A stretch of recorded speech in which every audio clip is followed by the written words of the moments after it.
विद्यार्थियों सभी को गुड मॉर्निंग। जैसा कि आप सभी को पता है कि आज के क्लास में हम लोग एक नए टॉपिक पर डिस्कशन करने वाले हैं और वह टॉपिक है जेपीएससी का सिलेबस। जेपीएससी का स्टेट पीसीएस के लिए सिलेबस जो है उसके बारे में हम लोग आज की क्लास में चर्चा करेंगे, ठीक है।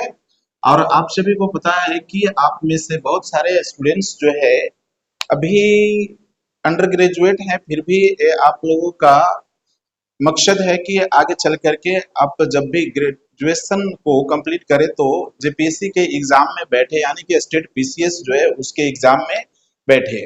और कुछ ऐसे जो अभी आप लोग में से ग्रेजुएशन पास कर चुके हैं तो उनको तो कभी न कभी लग रहा होगा बहुत जल्द ही कि वो जल्द नोटिफिकेशन आए जेपीएससी के या स्टेट पीसीएस का और उस एग्जाम में बैठे। हो चुके पहले जो है इस बात को मेरे पास जिक्र कर चुके हैं कि सर मुझे जेपीएससी को लेकर के जो एग्जाम होता है उसके बारे में बताया जाए। तो फिर मुझे लगा कि क्यों ना हम आज की क्लास में जेपीएससी स्टेट पीसीएस को लेकर के जो सिलेबस है उसके बारे में चर्चा करते हैं क्लास में, ठीक है। तो आज की क्लास में हम लोग चर्चा करेंगे जेपीएससी का पीटी जो एग्जाम होता है उसके सिलेबस की। तो उसके लिए महत्वपूर्ण हो जाता है ना कि आप जब तक अच्छी तरह एक मजबूत रणनीति जिसे स्ट्रेटजी कहते हैं वो तैयार अगर नहीं रहेगा ना तो थोड़ा ज्यादा मुश्किल हो जाता है सफलता को हासिल करने में। जैसे सपोज दैट मान लीजिए आपको दिल्ली पहुंचना है तो दिल्ली पहुंचने के लिए आप रांची जा करके और बस स्टैंड पे जा करके पता नहीं करते रहेंगे कि भाई वहां जाकर के नहीं सोचेंगे कि कौन सी बस जो होता है दिल्ली जाएगी या कौन सी बस कहाँ। सीधा सीधा आपको क्या करना होगा, दिल्ली वाला बस पकड़ना होगा ताकि आप सुगमता पूर्वक दिल्ली पहुंच जाए। ठीक उसी तरह अगर आप जेपीएससी का एग्जाम क्वालिफाई करना चाहते हैं, फाइनल रिजल्ट लाना चाहते हैं तो उसके लिए महत्वपूर्ण होता है कि आप इसके जो सिलेबस है उसको आप अच्छी तरह से समझ लीजिए। बारीकी से समझ लेने जान लेने के बाद क्या होता है ना कि आप उसी टॉपिक को अध्ययन करेंगे, उस पर ज्यादा मेहनत करेंगे जिससे सवाल आने वाले हैं। अदरवाइज ये जो सब्जेक्ट जो है ना, सब्जेक्ट का बहुत बड़ा एक समंदर है जिस पर आप कितना भटकिएगा, कितना गोता लगाइएगा, ठीक है। लेकिन अगर आप सटीक जगहों पे अध्ययन कीजिएगा, सटीक चीजों का अध्ययन कीजिएगा तो आपके सफलता का संभावना है वो ज्यादा हद तक आसान हो जाता है। इसलिए आज की क्लास में हम लोग डिस्कस करेंगे सिलेबस को लेकर के, खासकर जेपीएससी के पीटी का ना, स्टेट पीसीएस का। तो साथियों अगर इस वीडियो को, इस क्लास को आप हमारे यूट्यूब चैनल नीलांबर पीतांबर एकेडमी के में देख रहे हैं और आपकी भी एक सोच है कि जेपीएससी के एग्जाम को क्वालिफाई करें, क्रैक करें, तो प्लीज आपसे रिक्वेस्ट होगा कि इस यूट्यूब चैनल को सब्सक्राइब कर लीजिए और इसके साथ लगातार, यानी कि हमारे चैनल के साथ लगातार बने रहिए, क्योंकि हम आज जो डिस्कस करने वाले हैं वो सिलेबस तो करने ही वाले हैं, इसके साथ ही लगातार हम लोग इसके प्रिपरेशन के लिए कंटेंट्स जो है, मटेरियल्स जो है आपके लिए लगातार देते रहेंगे। तो ये भी आपको जबरदस्त फायदा होने वाला है इस यूट्यूब चैनल के माध्यम से, ठीक है। तो चलिए हम लोग इसको एक एक बारीकियों से समझते हैं। तो यहाँ पे आपको बताते चले कि इसके लिए महत्वपूर्ण होता है जेपीएससी पीटी के लिए, खासकर चूंकि मैंने बताया है कि जेपीएससी हम लोग पीटी की बात करेंगे ना, जेपीएससी पीटी की बात करेंगे वो भी स्टेट पीसीएस के लिए। तो इसमें दो पेपर्स पूछे जाते हैं, दो पेपर्स पूछे जाते हैं। एक होता है general general studies, general studies paper 1 आता है और जनरल स्टडीज यानी कि जनरल स्टडीज स्टडीज पेपर 2 आता है। ये आपको दो पेपर्स होंगे, ठीक है।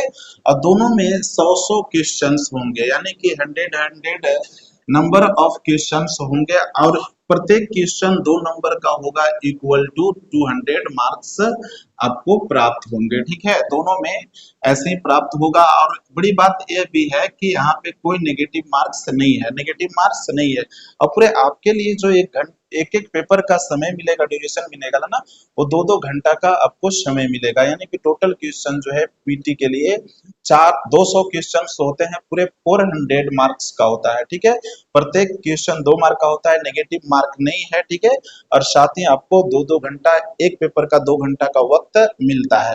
तो फिर कौन कौन सा सब्जेक्ट से कौन कौन से टॉपिक या सब टॉपिक पूछे जाएंगे इसके बारे में हम लोग इस क्लास में चर्चा करते हैं। तो सबसे पहले जनरल स्टडीज पेपर 1 को देखते हैं। ठीक है, जनरल स्टडीज पेपर 1 जो है, जो पूछे जाएंगे वो आपको झारखंड से हट करके रहेंगे, यानी कि इसमें पूछे जाएंगे देश स्तर पे, राष्ट्र स्तर पे और इंटरनेशनल जो कुछ जनरल स्टडीज हैं इससे रिलेटेड सवाल पूछेंगे, जो हम लोग एक एक पॉइंट में देखेंगे। तो सबसे पहला जो आएगा वो आएगा हिस्ट्री ऑफ इंडिया। तो डियर स्टूडेंट्स, यहाँ पे हिस्ट्री ऑफ इंडिया जो है उससे 3 टॉपिक लिए गए हैं। सबसे पहला आपको बनता है एंशिएंट इंडिया, एंशिएंट इंडिया प्राचीन भारत, और दूसरा है मेडिवल इंडिया यानी कि मध्यकालीन भारत, और तीसरा है आपको मॉडर्न इंडिया यानी आधुनिक भारत। और ये तीनों सब टॉपिक से 5-5 क्वेश्चन पूछे जाएंगे, यानी कि 5 तिहाई 15 क्वेश्चन पूछेंगे। अगर इस को आप कंप्लीट कर लेते हैं, यानी कि हिस्ट्री ऑफ इंडिया को कंप्लीट कर लेते हैं, तो पूरे आपको 30 मार्क्स बनेंगे। ठीक है, इसके बाद हम लोग देखेंगे geography of India. Geography of India में 4 सब टॉपिक्स बनाए गए हैं। 4 सब टॉपिक्स जो है इस तरह हैं।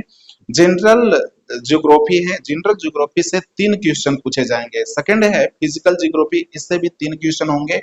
और इकोनॉमिकल ज्योग्राफी, इससे मात्र 2 क्वेश्चन पूछे जाएंगे। ठीक है, और चौथा है सोशल एंड डेमोग्राफिक ज्योग्राफी, इससे भी 2 क्वेश्चन, यानी कि ये जो ज्योग्राफी ऑफ इंडिया है इससे टोटल 10 क्वेश्चंस पूछे जाएंगे, यानी कि 20 नंबर इससे आपको प्राप्त होगा। ठीक है, तीसरा है इंडियन पॉलिटी एंड गवर्नेंस, इसके भी 3 सब टॉपिक्स हैं। पहला है कॉन्स्टिट्यूशन ऑफ इंडिया, इससे 4 सवाल पूछे जाएंगे कॉन्स्टिट्यूशन ऑफ इंडिया से। ठीक है, और दूसरा है public administration and good governance, इससे आपको 4 सवाल आएंगे। ठीक है, और थर्ड जो है ये है डिसेंट्रलाइजेशन। ठीक है, पंचायत से एंड म्यूनिसिपल से, इस खंड से आपको 2 क्वेश्चन पूछे जाएंगे, यानी कि इंडियन पॉलिटी एंड गवर्नेंस से आपको पूरे 10 क्वेश्चन टोटल रहेंगे, इसमें भी 20 मार्क्स आपको बन जाएंगे। ठीक है, नेक्स्ट पॉइंट है इकोनॉमिक एंड सस्टेनेबल डेवलपमेंट, यानी कि आर्थिक और सतत विकास जो है उससे 3 खंड यानी कि 3 सब टॉपिक्स दिए गए हैं। पहला है basic features of Indian economic, इससे 4 सवाल आपको पूछे जाएंगे। ठीक है, सेकंड है सब sustainable development and economic issues, इससे भी 4 सवाल पूछे जाएंगे। और इकोनॉमिक रिफॉर्म्स एंड ग्लोबलाइजेशन से 2 क्वेश्चन पूछे जाएंगे, यानी कि इकोनॉमिक एंड सस्टेनेबल डेवलपमेंट से 10 क्वेश्चंस पूछे जाएंगे। ठीक है, ये भी आपको 20 मार्क्स का है। ठीक है, नेक्स्ट है science and technology. Science and technology से 3 सब टॉपिक बनते हैं। जनरल साइंस, जनरल साइंस से 6 क्वेश्चन पूछे जाएंगे। ठीक है, जनरल साइंस से कितने क्वेश्चन होंगे? 6 क्वेश्चन होंगे। ठीक है, नेक्स्ट है एग्रीकल्चर एंड टेक्नोलॉजी डेवलपमेंट, इससे 6 क्वेश्चन रहेंगे। ठीक है, तो यहाँ पे 6 12, और एक और है इंफॉर्मेशन एंड कम्युनिकेशन टेक्नोलॉजी, यानी कि आईटी से पूछे जाएंगे 3 क्वेश्चन, यानी कि 6 दूनी 12 3 15 क्वेश्चन इससे पूछे जाएंगे। साइंस एंड टेक्नोलॉजी से पूरे 30 नंबर आपको प्राप्त होंगे। इसको कवर कर लेते हैं। तो नेक्स्ट है झारखंड स्पेशलाइजेशन क्वेश्चंस, यानी कि झारखंड से रिलेटेड भी जनरल पेपर 1 में आता है। ठीक है, और इसमें झारखंड से रिलेटेड 10 क्वेश्चन पूछे जाते हैं। बाकी पेपर 2 जो देखेंगे जनरल पेपर, उसमें तो टोटल आपको झारखंड से होंगे, लेकिन इसमें भी जनरल 1 में झारखंड से रिलेटेड क्वेश्चंस आते हैं, जो मात्र 10 क्वेश्चंस पूछे जाते हैं। Jharkhand specialization questions general awareness of its history, society, culture and heritage of Jharkhand से पूछे जाएंगे 10 क्वेश्चन, 20 मार्क्स यहाँ पे बन जाएगा झारखंड से। ठीक है, और नेक्स्ट है national and international current events, यानी कि करंट अफेयर पूछे जाएंगे पूरे 15 क्वेश्चंस, जो नेशनल और इंटरनेशनल करंट अफेयर्स से होंगे, यानी कि 30 नंबर का करंट अफेयर्स इसमें रहेगा। और लास्ट जो पॉइंट है वो है general questions of miscellaneous nature का होगा, यानी कि विविध क्वेश्चन रहेंगे जो कहीं से भी पूछे जा सकते हैं, और उसमें से जो पूछे जा सकते हैं वो होते हैं मिक्स। पहला है ह्यूमन राइट्स, यानी कि मानवाधिकार, मानवाधिकार से क्वेश्चन आएंगे। Environmental protection, biodiversity and climate change, इससे आपको भी क्वेश्चन पूछे जाएंगे। Urbanisation, sports, disaster management, poverty and unemployment, awards, United Nations and other international agencies जो है, मतलब कि जनरल क्वेश्चंस में मिसलेनियस नेचर वाला में पूरे 15 क्वेश्चन इससे पूछ लिए जाएंगे। 15 दूनी 30 नंबर का ए पेपर होगा, ठीक है। तो यहाँ से आप टोटल आप क्वेश्चंस को गिनेंगे तो 100 क्वेश्चंस होते हैं, 100 क्वेश्चंस होते हैं, जो प्रत्येक क्वेश्चन 2 नंबर का होते हैं, यानी कि 200 नंबर का बनेंगे। आपको टोटल 2 घंटा इसके लिए आप समय दिया जाएगा। अब हम बात कर लेते हैं जनरल पेपर 2 का। जनरल पेपर 2 जो रहेगा वो आपको पूरी तरह से झारखंड से जुड़े तथ्यों को जानना है, झारखंड के सामान्य अध्ययन को कवर करना है, झारखंड की संस्कृति हो, झारखंड के भूमि संबंधी कानून हो, या झारखंड की गवर्नेंस हो, झारखंड की जो संस्कृति है, धर्म है, या फिर जो इसका इतिहास रहा है, जियोग्राफिकल, इकोनॉमिकल, ये सब चीजें पूछे जाएंगे, ठीक है। तो इसमें इस तरह है विद्यार्थियों, सबसे पहला पॉइंट है झारखंड का इतिहास, यानी कि हिस्ट्री ऑफ झारखंड, ठीक है। इसमें जो है आपको 7 सब टॉपिक्स बनाए गए हैं। पहला है मुंडा शासन व्यवस्था। मुंडा शासन व्यवस्था से रिलेटेड मात्र एक क्वेश्चन पूछे जाएंगे, चूंकि जनरल पेपर 2 में बेसिकली आपको यहाँ की जो हिस्ट्री है, हर तरह की जियोग्राफिकल है या फिर इकोनॉमिकल है, सांस्कृतिक है, सभी चीजों को बारीकी से जानना आवश्यक हो जाता है। इसलिए जो टॉपिक है या सब्जेक्ट कहें तो झारखंड से रिलेटेड जो जनरल अवेयरनेस है वो ज्यादा आपको अध्ययन करना पड़ेगा और डीपली भी अध्ययन करना पड़ेगा, क्योंकि आप जब अधिकारी बनेंगे इसके तहत तो झारखंड को संभालना है, झारखंड के किसी डिस्ट्रिक्ट को, किसी प्रखंड को संभालना है, इसलिए डीपली नॉलेज यहाँ के बारे में होना चाहिए। तो मुंडा शासन व्यवस्था से एक क्वेश्चन पूछेंगे, नागवंशी शासन व्यवस्था से भी एक क्वेश्चन आएगा, और पढ़ा शासन पंचायत शासन व्यवस्था से एक क्वेश्चन आएगा, माझी शासन व्यवस्था से भी एक क्वेश्चन आएगा, मुंडा मानकी शासन व्यवस्था से भी एक क्वेश्चन आएगा, और ढोकलो सोहोर शासन व्यवस्था से भी एक क्वेश्चन आएगा। इस खंड में आपको जातीय पंचायत शासन व्यवस्था से 2 क्वेश्चन आएंगे। इसमें अगर टोटल की बात करें तो यहाँ पे 8 क्वेश्चंस बनते हैं, यानी कि 16 नंबर का, ठीक है। अगले पॉइंट में बढ़ेंगे तो है झारखंड आंदोलन। झारखंड आंदोलन भी एक महत्वपूर्ण हिस्सा रहे हैं।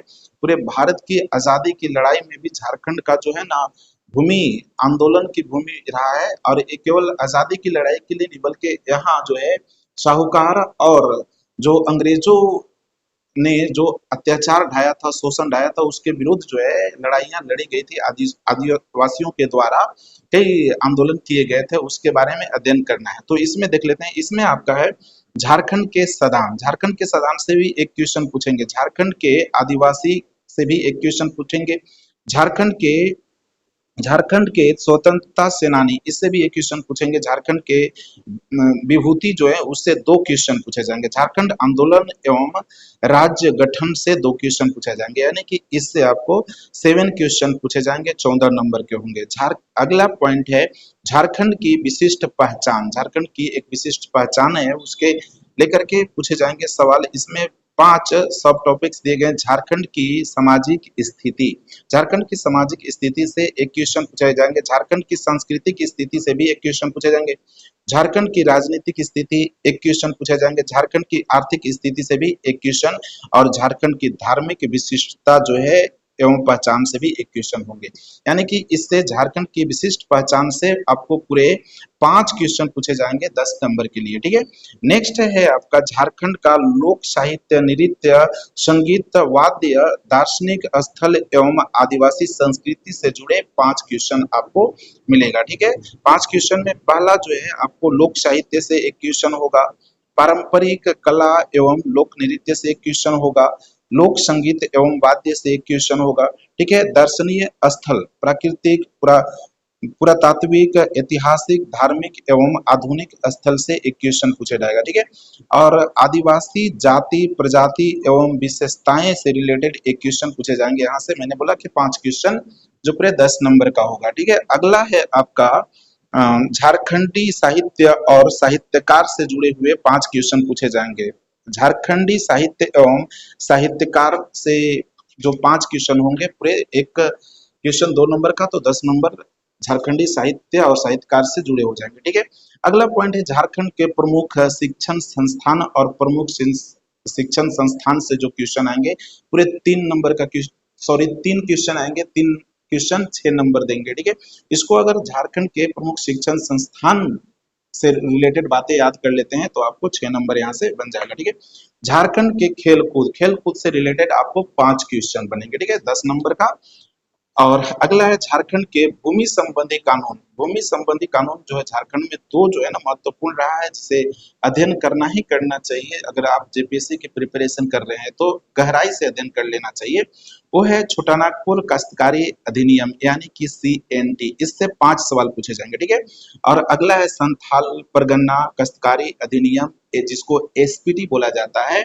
इससे भी 5 क्वेश्चन पूछे जाएंगे। और अन्य राज्य परक अधिनियम यानी कि इसके अलावा और भी भूमि संबंधी कानून बनाए गए हैं राज्य सरकार के द्वारा, तो उससे 5 क्वेश्चन पूछे जाएंगे। यानी कि इस टॉपिक से झारखंड के भूमि संबंधी कानून और अधिनियम से 12 क्वेश्चन पूछे जाएंगे, यानी कि 24 नंबर बनेगा। ठीक है, नेक्स्ट पॉइंट है आपका 1947 से राज्य में आर्थिक विकास का इतिहास, झारखंड का भूगोल, जंगल, नदी, पहाड़, पर्वत, खनिज और आदि से रिलेटेड 10 क्वेश्चन आएंगे और इसको आप अध्ययन करेंगे तो 20 नंबर मिल जाएंगे। ठीक है, झारखंड की औद्योगिक नीति, ठीक है, विस्थापन और पुनर्वास नीति एवं अन्य नीतियों संबंधी क्वेश्चन 6 पूछे जाएंगे और 6 पूछे जाएंगे तो आपको 12 नंबर इससे प्राप्त हो जाएंगे।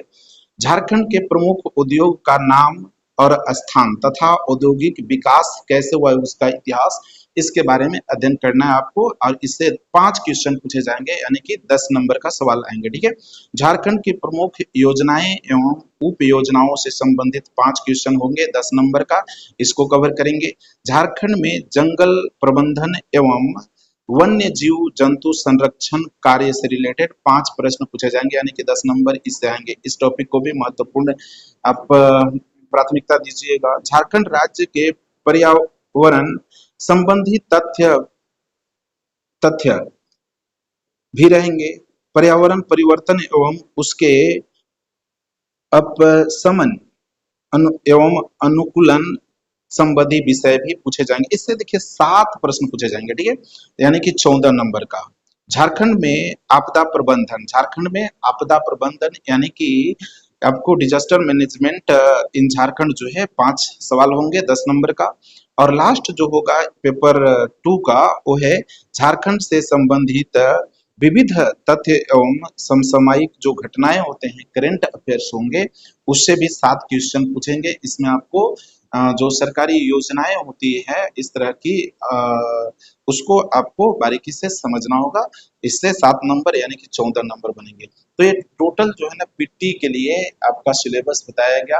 और आप लोगों को जैसा कि बताया गया कि इसको हम लोग ऑफलाइन के अलावे ऑनलाइन यानी कि यूट्यूब चैनल नीलांबर पीतांबर एकेडमी पे भी इसका कंटेंट जो है ना संग्रह कर करके और इसमें दिया जाएगा। तो फिर वैसे एस्पिरेंट्स जो घर बैठे हमारे यूट्यूब चैनल से जुड़े हुए हैं तो उनसे रिक्वेस्ट होगा कि आप लगातार चैनल पे बने रहिए, वीडियो को देखते रहिए। इसके तैयारी के लिए आपको कंटेंट जो है ना प्रोवाइड किया जाएगा इस चैनल पे।